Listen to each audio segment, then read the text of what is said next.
오늘은 우선 우리 불교의 우리가 잘 알고 있는 그 우화라고 그러죠. 이서우화 그런 거. 이야기 한 토막 다 아는 이야기지만 기억을 되새기는 의미에서 한번 하는 것으로 일단 시작을 하겠습니다. 천국, 천당, 극락, 우리 불교에서는 극락이라고 그러죠. 극락과 지옥이 어떻게 다른가? 어떤 사람이 극락과 지옥을 다 가봤답니다. 어떻게 죽었는지 어떻게 해서 가봤는데 보니까 다른 게 하나도 없더라 이거지. 극락이랑 지옥이랑 겉으로 보기에는 다른 게 하나도 없어요. 똑같아요. 지금 우리가 살고 있는 이생하고 똑같더라 이겁니다. 다른 게 없어.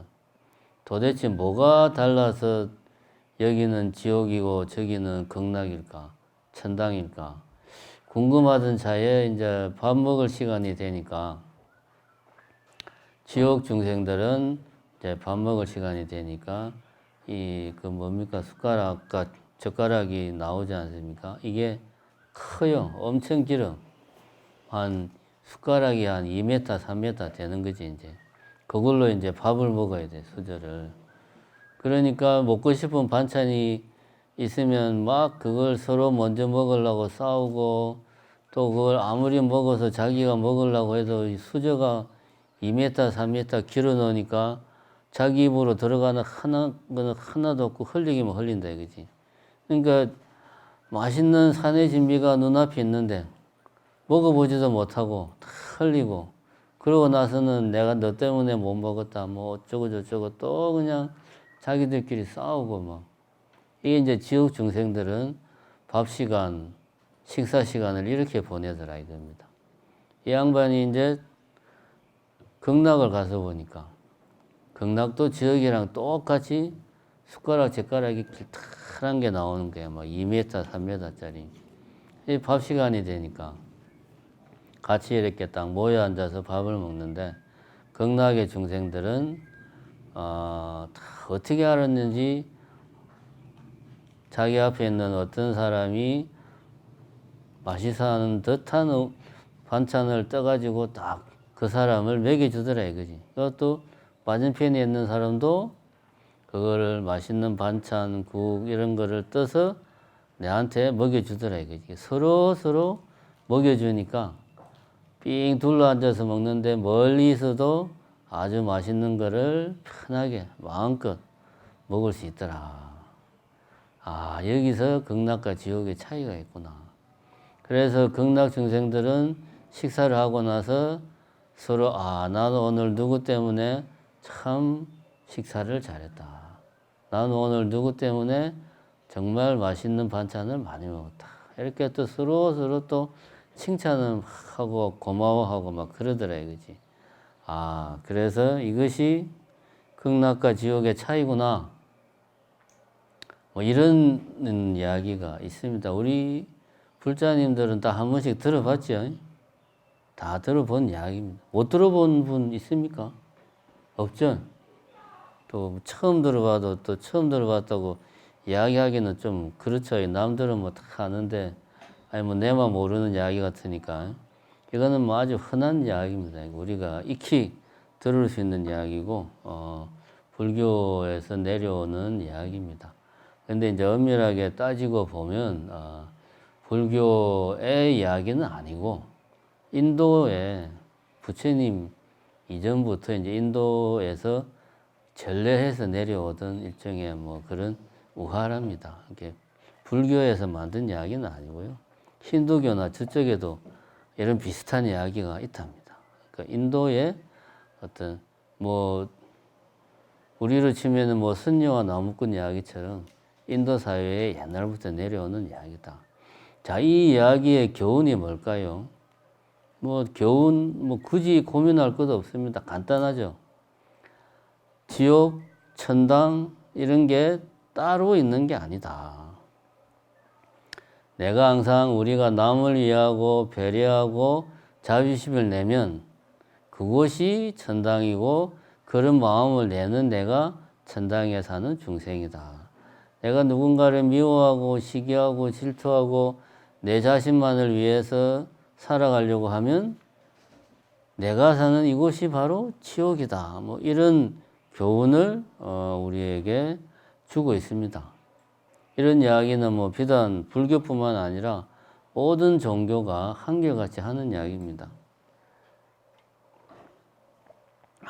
그런데 여기까지만 이야기를 하고 끝내면 너무 뻔한 이야기죠. 그죠? 재미없는 이야기입니다.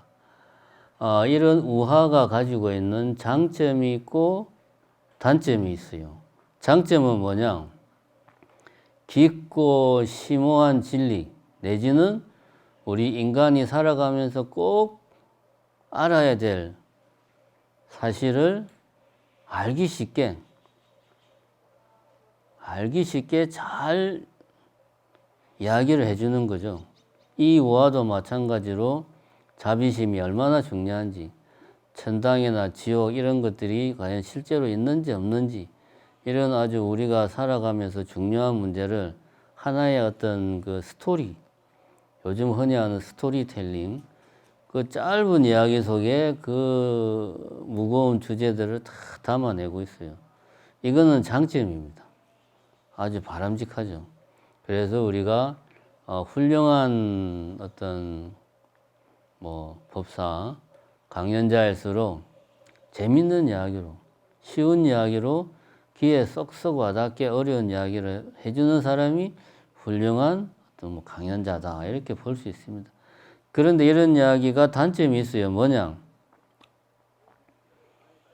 다 뭐 자비심이 중요하구나.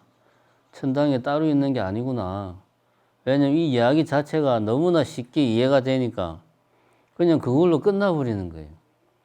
내가 이 이야기를 예를 들어서 내가 이 이야기를 알기 위해서 몇 년 동안 고생을 하고 뭐 1년 동안 마당을 썰고 1년 동안 물을 나르고 뭐 예를 들어 이 고생을 한 끝에 스승으로부터 비법이라고 전해 들은 이야기가 예를 들면 이거다.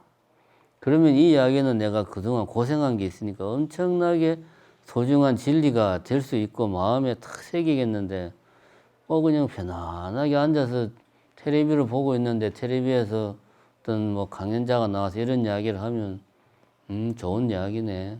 맞아요. 그리고 끝이에요. 그냥 그 이야기가 아무리 우리 삶의 중요한 진리와 우리가 지켜야 될 사실을 담고 있어도 너무 쉽게 귀에 들어오니까 쉽게 들어온 거는 어떻게 됩니까? 쉽게 나가버려요. 돈만 그런 게 아닙니다. 진리도 마찬가지입니다. 진리도 쉽게 깨우치면 쉽게 나가버려요. 아무 소용이 없습니다. 또 이게 이런 이야기의 단점이다. 그래서 저는 오늘 이 짧은 이야기를 가지고 한번 이 짧은 이야기를 세세하게 분해를 해서 완전히 먼지 하나도 남기지 않고 다 털어가지고 우리 흔히 하는 말로 뽕을 다 뽑아야 되겠다 오늘 이런 생각을 하고 이 이야기를 가지고 이런저런 이야기를 좀 풀어볼까 합니다. 이런 의문이 듭니다. 첫 번째, 지옥 중생이나 극락의 중생이나 다 눈이 달려 있을 건데 그 눈에 뻔히 보인다 이겁니다. 숟가락이 엄청나게 길고 젓가락이 엄청나게 긴 게 눈에 다 보이는데 왜 지옥 중생들은 그걸로 밥을 먹으면 흘린다는 거 뻔히 알면서 왜 악착같이 자기 숟가락으로 뭔가 이렇게 반찬이나 밥을 먹으려고 그렇게 흘려가면서 먹지도 못할 걸 서로 싸우고 발악을 했을까? 예, 그냥 가만히 생각해 보면 이해가 안 되죠. 그 눈에 보이는데 왜 그런 멍청한 짓을 할까? 혹시 지옥 중생들은 눈이 안 좋은 걸까? 아니면 지옥 중생들은 다들 체면에 걸려가지고 저 긴 숟가락을 길다는 그런 생각을 못 하는 걸까? 이런 의문을 가져볼 수 있습니다. 우리가 이런 그 우화의 이야기를 들을 때 우리들은 그 이야기 자체를 그 이야기가 전제하고 있는 걸 액면 그대로 다 믿어버려요. 근데 아니면 이런 의문을 뭐 어떻게 보면은 참 별거 아니지만 의문을 제기할 필요가 있습니다. 왜 지옥 중생들은 보지 못했을까? 여기서 이제 우리가 이제 흔히 우리 이제 세간에서 하는 말이 있습니다. 뭐냐면 상대방을 있는 그대로 인정하면 내 마음도 편해지고 상대방에 대한 애정도 다 솟아난다. 있는 그대로를 인정해라. 이런 말을 많이 하죠. 요즘은 옛날에는 뭐 이런 이야기는 주로 책이나 뭐 이런 스님들 책이나 뭐 명상 이런 책 보면 좀 나왔는데 요즘은 뭐 텔레비에서 심지어 연예인들도 이런 이야기 합니다. 예능 프로에서 막 연예인들도 요즘 세상이 그런 세상입니다. 근데 이 말이 보면 지옥 중생들은 있는 그대로를 보지를 못했으니까 이 말 그대로 하면 숟가락이 길다란 그 있는 그대로를 보지 못했으니까 괴롭고 고통스럽고 번뇌 속에서 헤매고 산 거죠. 그러니까 이 세상을 내가 행복하게 살려면 어떻게 해야 되냐? 있는 그대로를 보면 됩니다. 아, 숟가락이 길구나. 젓가락이 길구나. 길구나. 있는 그대로 그냥 보고 이렇게 기니까 내가 이걸로 밥을 먹으려면 어떻게 해야 되겠다. 이렇게 하면은 모든 문제가 다 해결이 됩니다. 그죠? 제 말이 맞습니까? 근데 왜 그렇게 쉬운 걸 지옥 중생들은 못할까요? 참 신기하죠. 왜 못하느냐 하면 있는 그대로를 보지 못해서 마음이 괴롭고 상대방에 대한 애정이 뭐 아니라 정오와 분노로 마음이 가득 차는 게 아니고 반대입니다. 내 마음이 이기적이고 분노와 정오로 가득 차 있으니까 있는 그대로 안 보이는 거예요. 내 마음이 미움이나 분노, 불안, 뭐 이런 것들로 가득 차 있으니까 숟가락이 자기 모양 그대로 안 보이는 겁니다. 이게 현실이에요. 그런데 아무리 그런 내한테 있는 그대로 보라고 이야기를 해봐야 안 되는 거예요. 그러면은 자, 원인을 알았어. 마음이 분노라든가 슬픔이라든가 불안이라든가 이런 것들로 가득 차 있으니까 있는 그대로 보지 못하고 있는 그대로 보지 못하니까 또 그런 내 마음속에 그러한 생각, 감정들이 더 커지는 겁니다. 자, 원인을 알았어요. 그러면은 어떻게 하면 우리가 있는 그대로 볼 수 있을까?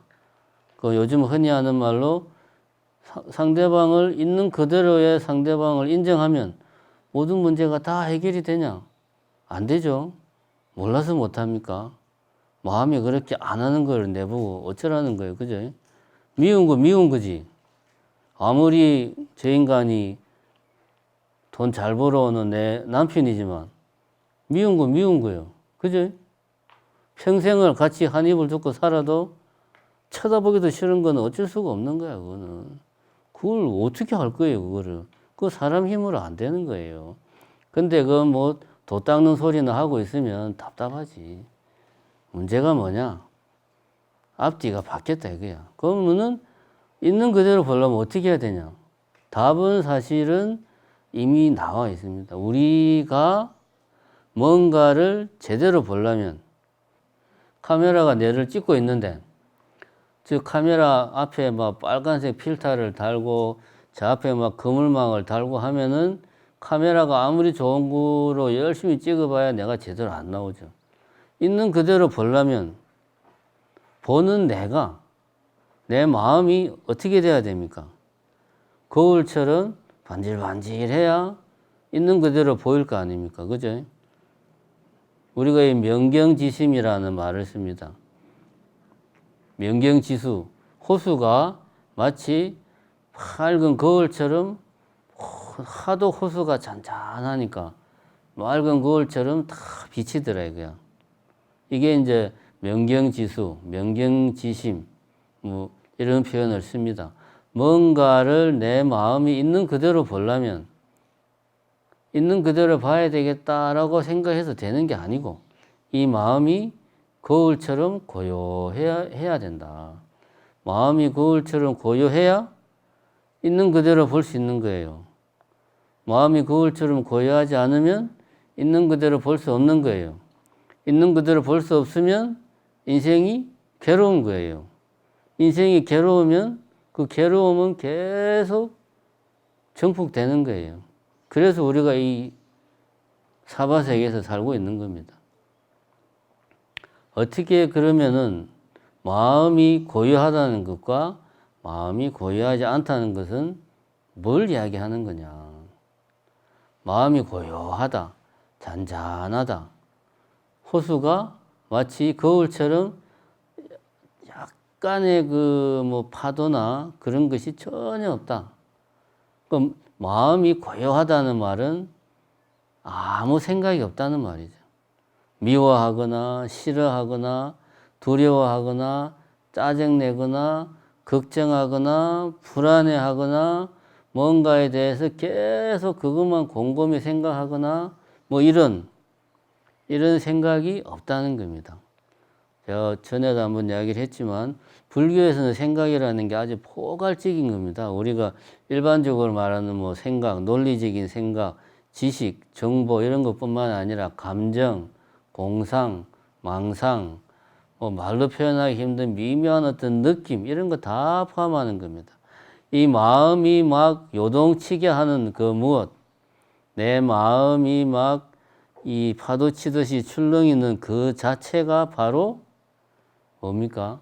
그 자체가 바로 생각이고 뭐 감정이고 느낌이에요. 그런 게 없으면 세상은 자연스럽게 있는 그대로 보이는 겁니다. 자, 그러면 내 마음이 고요하면 있는 그대로를 볼 수 있고 있는 그대로를 인정할 수 있구나. 그러니까 여기까지 우리가 알았어요. 그러면 어떻게 하면 내 마음을 고요하게 할 수 있는가? 그럼 여기에서 또 많은 사람들이 요즘은 명상으로도 강연을 많이 하고 명상도 비즈니스가 돼가지고 뭐 몇 달 코스 해서 뭐 몇십만 원씩 막 비즈니스예요. 그래서 이제 그런 데 보면 이런 이야기 많이 합니다. 너 자신을 똑바로 보라. 자기 자신을 바로 봅시다. 내 마음을 관찰해라. 저도 맨날 하는 이야기지만 그럼 어떻게 하면 내 마음을 관찰할 수 있는가? 사실 마음을 관찰한다는 말, 내 자신을 바로 본다는 말, 이런 말이나 세상을 있는 그대로 본다는 말이나 곰곰이 생각해 보면 말이 핵심이 없어요. 공허해요. 내보고 어떻게 하라는 말이에요. 눈은 여기 있는데 어떻게 내 눈으로 마음을 본다는 말입니까? 눈이 하는 일은 이 육신 밖에 있는 이 세상을 내가 보고 그것을 내다가 전달하는 게 이 눈이 하는 일이에요. 내 눈으로는 죽었다 깨어나도 마음을 볼 수가 없어요. 내 눈으로 마음을 볼 수가 없는데 계속 마음을 보라고 그러면서 돈을 막 몇십만 원씩 받아가고 그러면 그건 뭡니까? 사기꾼이죠. 도둑놈이지. 육신의 눈으로는 죽었다 깨어나도 마음을 볼 수가 없어요. 그런 말 하는 사람들은 다 사기꾼입니다. 저도 그런 말 많이 하니까 저도 따지고 보면 사기꾼이야. 그럼 여기서 우리가 알아야 되는 게 뭐냐? 마음을 본다는 게 무슨 말이냐? 우선 우리가 쉽게 마음을 느낄 수는 있어요. 마음을 본다는 거는 내 마음을 느끼는 거구나. 내가 지금 화가 났다. 내가 지금 슬프다. 내가 지금 어떤 문제 때문에 계속 그 문제만 곰곰이 생각하고 있다. 라고 내가 지금 뭘 하고 있는지를 내 스스로 자각을 하고 있다.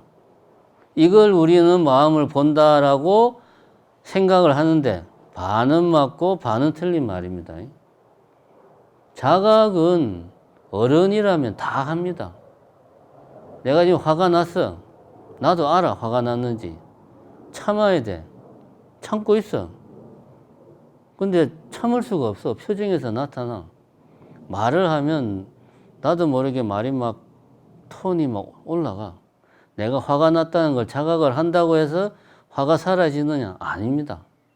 물론 자각을 못할 때보다는 더 빨리 화가 가라앉겠지만 자각을 한다고 해서 화가 사라지는 것도 아니고 내가 지금 슬프다는 것을 내가 안다고 해서 슬픔이 사라지는 게 아니에요.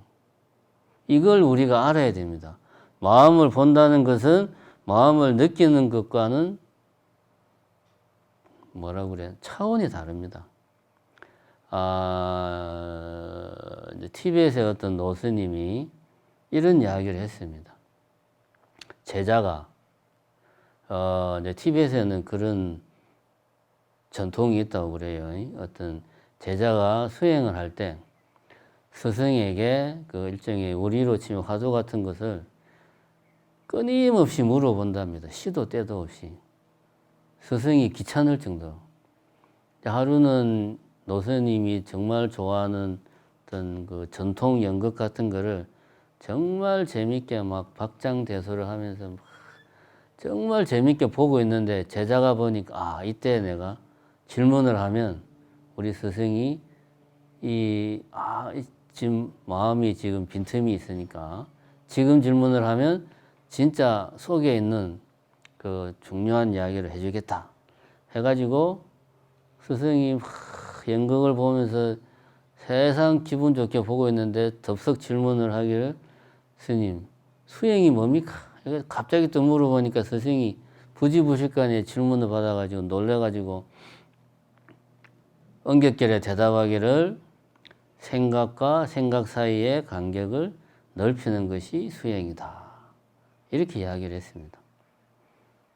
이게 무슨 말이냐 하면 여기서 생각이라는 것은 아까 내가 이야기를 했죠.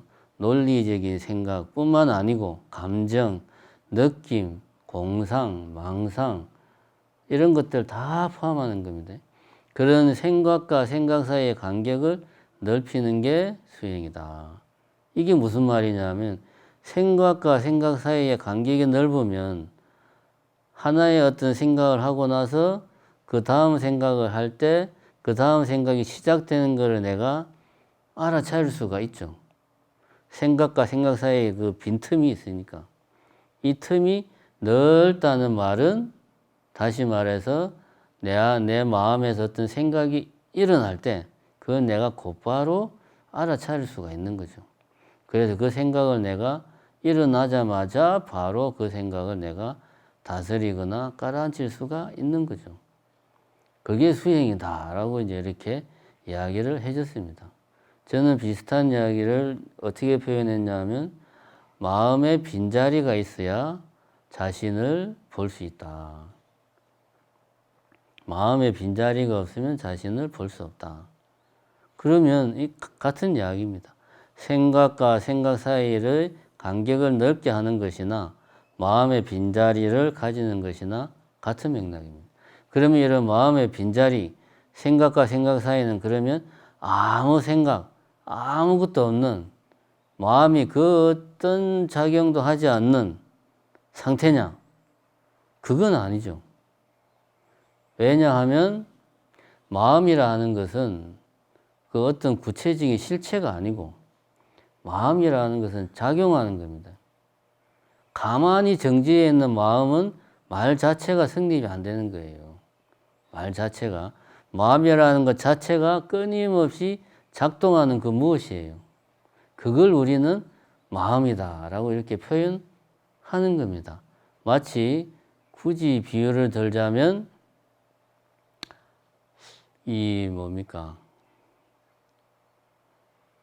자전거 한번 이야기한 것 같은데 자전거가 달리는 자전거가 있다. 근데 우리가 서 있는 자전거는 현실적으로 존재할 수가 없어요. 누군가가 붙잡고 있지 않는 이상은 자전거는 달리지 않으면 서 있을 수가 없어요. 그럼 달리는 것 자체가 자전거의 중요한 자전거가 존재하기 위한 큰 부분이 되는 거지. 마음도 마찬가지입니다. 정지한 마음은 없어요. 끊임없이 움직이는 게 마음입니다. 그러면은 텅 빈 마음이라는 건 도대체 뭐냐?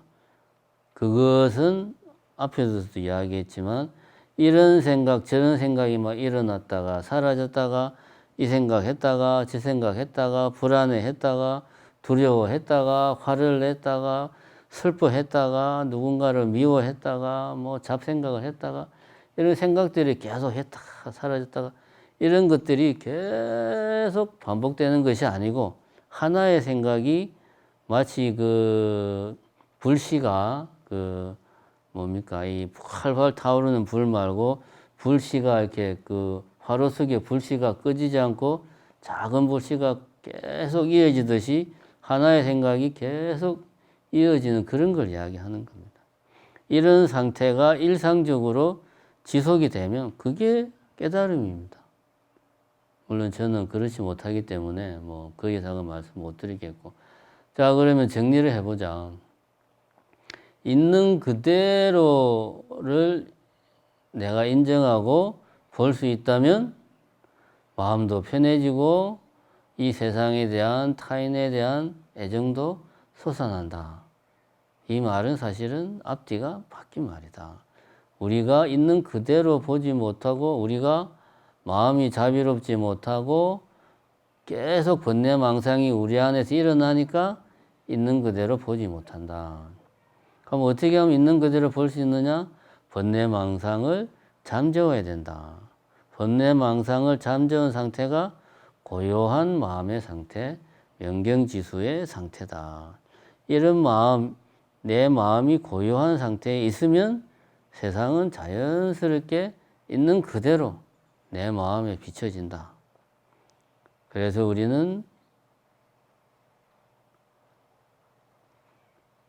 상대방에 대해서 있는 그대로의 그 사람을 인정하려고 노력하기보다 내 마음을 고요히 하기 위해서 노력하는 게 더 중요하다. 그게 내 마음을 보는 것이다.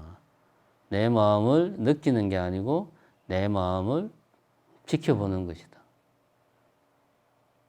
여기까지 이야기를 했습니다. 자, 지옥 중생들이 왜 밥 먹을 때마다 밥 한 톨 제대로 먹지도 못하고 자기들끼리 그렇게 싸우는가? 자기 마음을 보지 못하기 때문이다. 다시 말하면 수행을 하지 않기 때문이다. 수행이라는 것은 자기 마음을 보는 거예요. 핸드폰을 보는 게 아니고 서민자 보살님 핸드폰을 보는 건 수행이 아니에요. 자기 마음을 보는 게 수행이다. 자, 그러면은 지옥 종생들은 수행을 안 하니까 인생들이 고달프구나. 오케이, 우리하고 똑같네. 열심히 수행을 해야지. 정리가 됐어요. 그러면은 극락 중생들은 한번 봅시다. 우리가 가정을 해보자고. 극락도 여기랑 똑같다고 치면 극락에 코로나가 번졌어요, 지금. 그런데 평소에 하듯이 긴 밥숟가락으로 오늘은 A한테 떠먹여주고 뭐 내일은 B한테 떠먹여주고 이러면은 큰일 나죠. 코로나가 다 번져버리잖아요. 자기 숟가락으로 자기만 먹어야죠. 그죠? 아무리 극락이지만 코로나가 창고라면 아무리 자비심이 넘쳐도 내 숟가락으로 난 밥 주면 안 돼. 큰일 나요. 자비심이 사람 죽여요. 그렇게 하면. 그럼 이거 어떻게 해야 됩니까? 우리가 있는 그대로를 인정한다고 해서 아, 숟가락이 길구나. 그럼 숟가락이 긴 저대로를 인정을 하자. 그럼 저 상태에서 내가 먹을 게 아니라 내 숟가락으로 남을 먹이자. 좋은데 있는 그대로를 인정했을 때 또 우리가 원하는 걸 못하는 그런 상황이 생기잖아요. 지금처럼 예를 들면 코로나가 번졌다. 그러면 극락도 올 수도 되는 거예요. 밥을 못 먹으니까 배가 고프죠. 극락 중생도.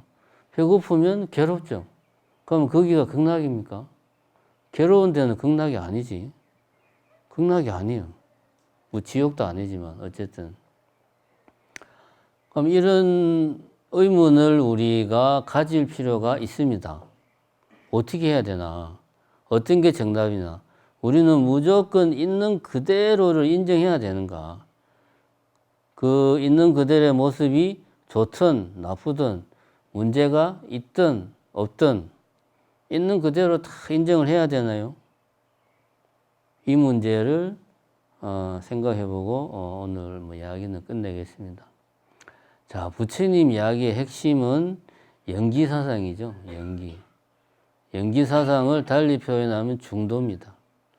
중도라는 말, 연기라는 말은 어려워요. 딱 들으면 떠오르는 게 없어. 그죠?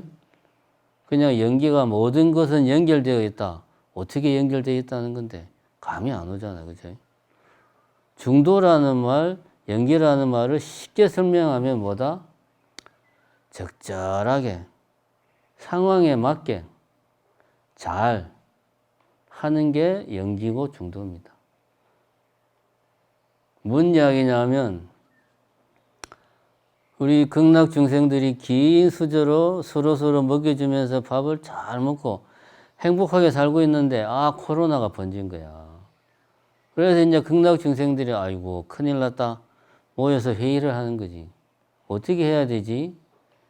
고민을 해가지고 그걸 극복할 수 있는 여러 가지 명안들을 막 고민을 해서 이런저런 안들을 막 제안을 해요. 그래서 이제 그런 식으로 이제 나름의 방법을 고민하게, 이거 우리가 이 숟가락 수저가 기니까 이 자기 밥 먹기 힘드니까 우리 수저를 짧게 우리가 만들자. 뭐 예를 들면 그렇게 할 수도 있고, 그죠? 아니면은 뭐 지금 우리처럼 백신을 만들자. 뭐 이럴 수도 있고. 이건 뭐냐 하면 그 상황에 맞게 적절하게 많은 사람들이 모든 중생들이 행복할 수 있는 방안, 차선의 방안을 찾아 나가는 게 그게 중도고 그게 연기입니다. 왜냐하면 코로나라는 변수가 없을 때에 우리가 살아가던 방식, 코로나라는 변수는 하나의 조건입니다. 이 세상 모든 게 다 연결되어 있기 때문에 코로나라고 하는 것이 우리 삶에 영향을 미쳐요. 왜냐? 연결되어 있으니까. 그럼 거기에 맞게 또 우리 스스로가 변화합니다. 변화된 우리가 또 코로나에 영향을 주겠죠. 이것이 연기를 말하는 거고 이것이 우리가 적절하게 내가 처한 상황에 적절하게 대처를 하는 겁니다. 그게 중도입니다. 이게 부처님이 이야기한 연기사상이고 중도사상이에요. 그래서 극락 중생들이 코로나가 번져서 우리가 밥을 못 먹겠네? 그러면 뭐 죽어야지 어떻게 하겠어. 이게 연기사상을 실천하는 게 아니고 중도를 실천하는 게 아니고 그 상황에 맞게 적절하게 대처를 하는 게 연기사상이고 중도다. 우리가 팔정도 이야기하잖아요. 팔정도를 한마디로 이야기하면 잘하는 겁니다. 적절하게 상황을 내가 처한 상황을 면밀하게 관찰해서 그 상황에서 가장 적절한 행동을 취하는 게 그게 팔정도입니다. 그게 연기다. 자, 이렇게 오늘 제가 한 이야기의 주제가 뭐냐? 우리 홍보팀장이 꼭 끝나고 나면 며칠 뒤에 저한테 물어봐요. 유튜브에 올리는데 제목을 뭘로 해야 됩니까? 꼭 물어보니까 그때 생각하면 나도 본문한 뒤에 다 까먹어가지고 기억이 안 나요. 그래서 오늘 본문 주제는 있는 그대로의 함정, 있는 그대로라는 말에 속지 말자. 이게 오늘의 주제입니다. 자, 이 말을 명심하시고 있는 그대로를 인정한다는 말은 내 마음을 고요하게 하기 위해서 노력하는 것이다. 그게 바로 수행이다. 고요하다는 것은 마음이 텅 비어있는 상태, 정지한 상태가 아니고 뭐다? 번뇌망상이 사라진 상태다. 그리고 연기, 중도라고 하는 것은 정해진 것, 고정된 것을 말하는 게 아니고 모든 조건들에 적절히 대처해 나가는 것이 연기를 실천하고 중도를 실천하는 거다. 그래서 우리가 팔중도라고 안 하고 뭐라 그럽니까? 팔정도라고 그러잖아요. 그죠? 그죠? 같은 이야기입니다. 바를 정자를 쓰는 게 바르다는 게 다른 게 아니에요. 내가 처해 있는 모든 조건, 상황들에 대해서 적절하게 대처를 잘 하는 게 바른 거다. 자, 오늘은 이렇게 있는 그대로라는 말이 가지는 한계와 함정에 대해서 한번 생각해 보는 시간을 가졌습니다.